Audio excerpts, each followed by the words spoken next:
Welcome to the Adventure Family and our second episode of our Colorado Alpine Loop adventure. In this episode, we explore some of the historic remnants of the mining activity that took place in this area over 100 years ago, including a detailed tour of the Sound Democrat Mill and a drive-through of Animas Forks ghost town before we make our way to Cinnamon Pass. So sit back and enjoy as we venture outside.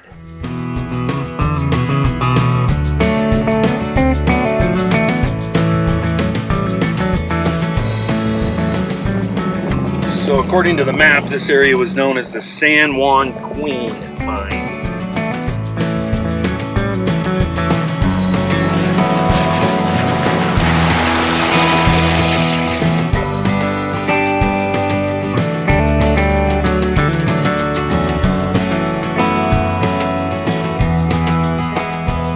So this is what's known as the Scotia Mine. Not much left here.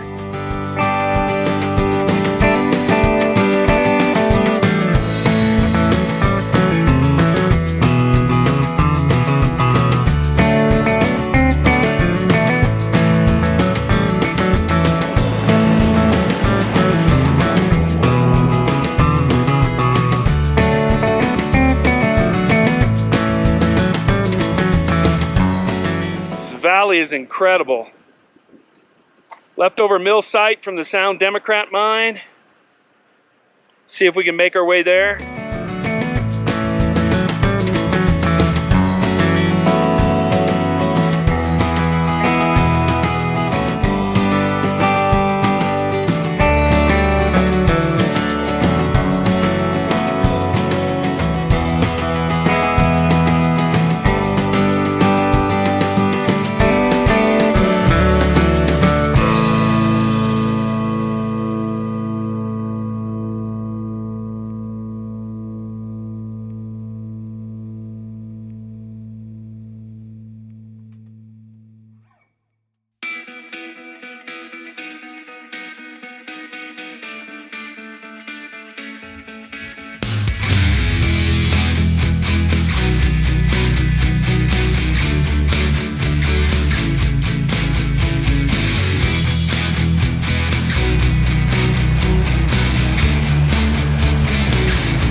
All right, we made it to the Sound Democrat Mine Mill. Though this mill only operated between 1906 and 1914, it is known as one of the most intact examples of an amalgamation mill, thanks to the incredible volunteers who have restored it and maintained it. The BLM and San Juan County Historical Society have spent the past 25 years meticulously stabilizing and restoring this incredible historic artifact. You can see a lot of debris here in this riverbed. I don't know if they had a bridge at one time that got washed out.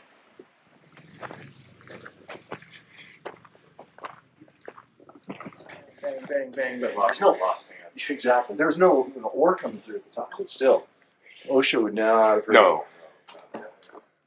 Wow. Unbelievable. Watch the opening of the floor. And you know what's coming down, it's dropping. Right, exactly. Yeah. Wow. This is stamp 629.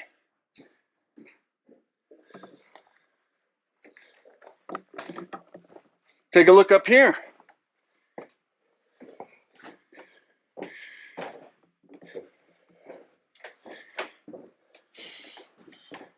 Oh yeah, one right here too. Yeah, so that's how they would hold it so they can repair it. So these were permanent. They would just pull them out. Yeah, it would rotate back. So the cam that was lifting these was on this side, is my guess. And if they needed to hold this one up to repair or clear it out, they would hoist this thing up and it holds suspended.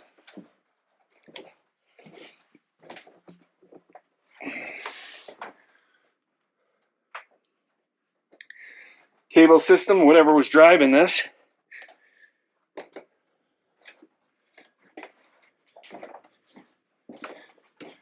Open up the ore sheet there. Speed portion of the belt. Attached to that. Oh yeah, nice. That's amazing. Yeah, there's some big belt pieces over there.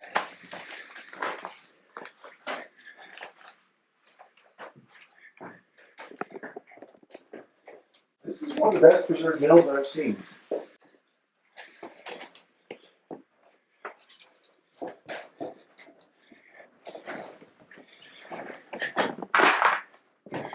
What do you think those were for? You know, I wonder if it was a jaw crusher. What do you mean? So it would crush the rocks coming down here to a smaller size. That's dead in right there. No, it goes. That's the blacksmith shop, I believe, over there. According to the. Let's go over here. Got a tank. This tank looks like it's in great condition. Very rarely do you see these wooden tanks still. It's like you're channeling a little Bill Halper right there. Well, that's right. California's gold. That was pretty awesome what he did. Oh my. Look at this view, people.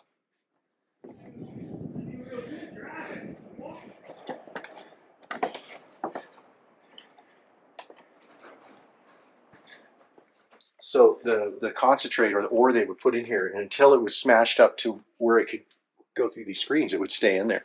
Interesting. So then it's pretty much liquid It's just a fine powder. Yeah. coming through here, off this table, and down into that one. This is awesome. This is where they processed it.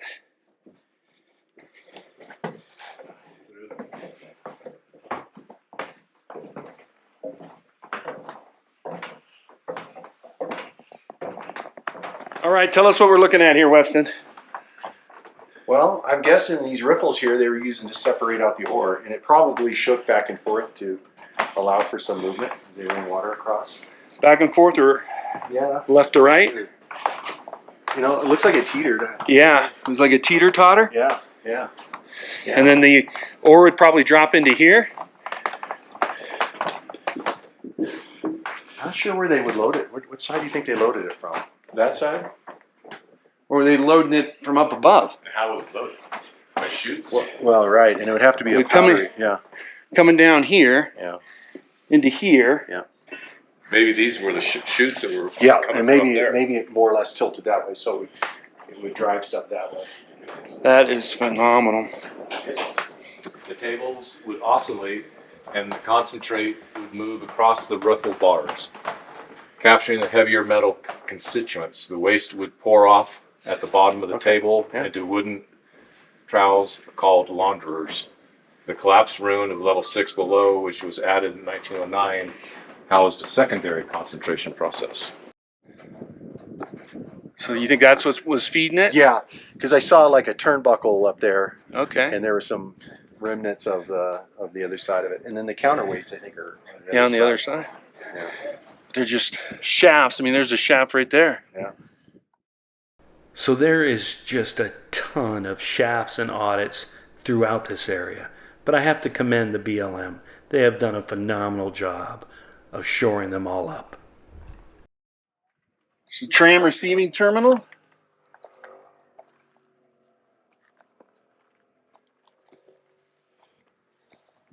Yeah, there's the counterweights right there.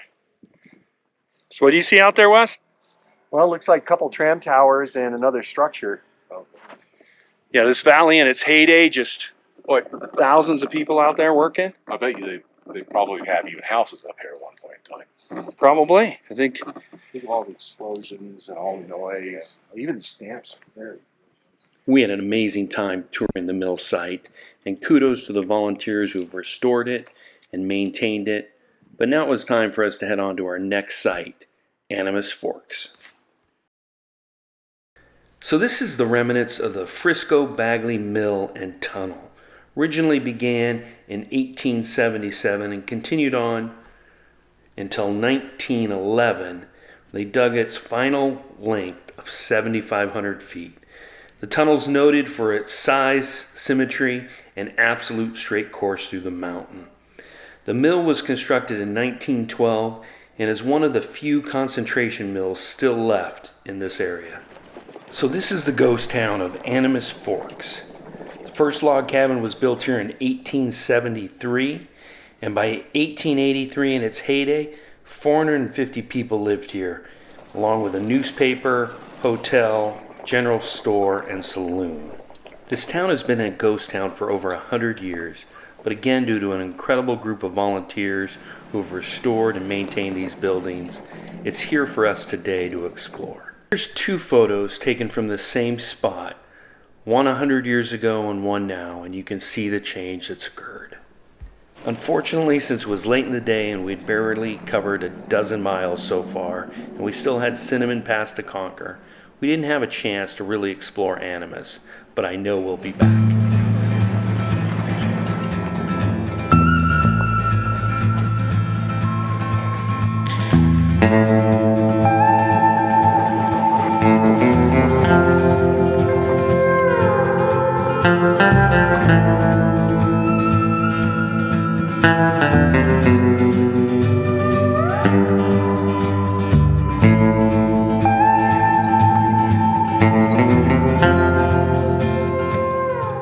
we just came up from there, made it to Cinnamon Pass, 12,640 feet.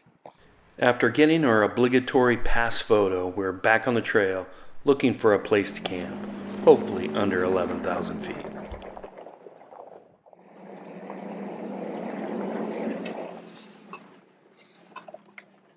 All right, that was Cinnamon Pass. So I'm going to replay that for those who missed it. But yes, that is a Toyota Sienna doing the Alpine loop. We soon made our way to Cottonwood Creek, and after getting a tip from some hunters, we decided to make our way up to Cuba Gulch, where there was supposed to be a beautiful place to camp alongside the river.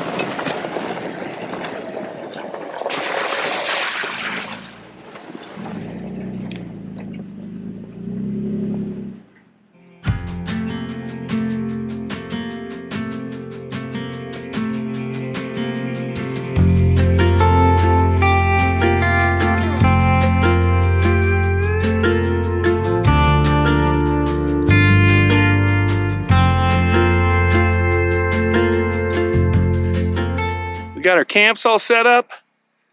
Now time for a bath. Of course, I think I left my soap.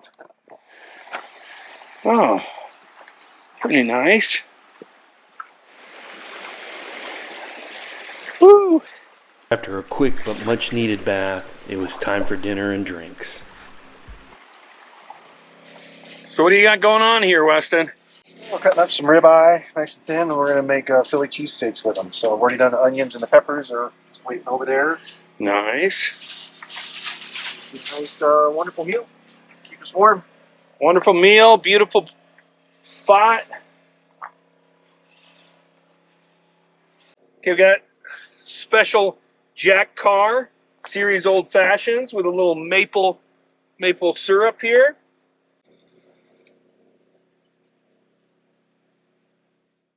All right, Keith, Weston, you want to come and get your old-fashioned here? In honor of Jack Carr and all Navy SEALs. Yeah. Cheers. Cheers. That is very nice, if I don't say so myself. And I do say so myself. Let's see how dinner's coming over here. Yep. Just melting cheese. That's looking really good. Should be awesome. Mm-mm-mm. You hungry? Oh yeah. I am too. I only had a peanut butter and jelly sandwich today. It was a very good peanut butter and jelly sandwich, but Gourmet jelly. yes. Philly cheesesteak. Oh yeah. Ex-Overland inspired. Trailhawk perfected. Time to eat. It's Sunday. I should say grace. After giving thanks to God, it was finally time to eat. Here we go.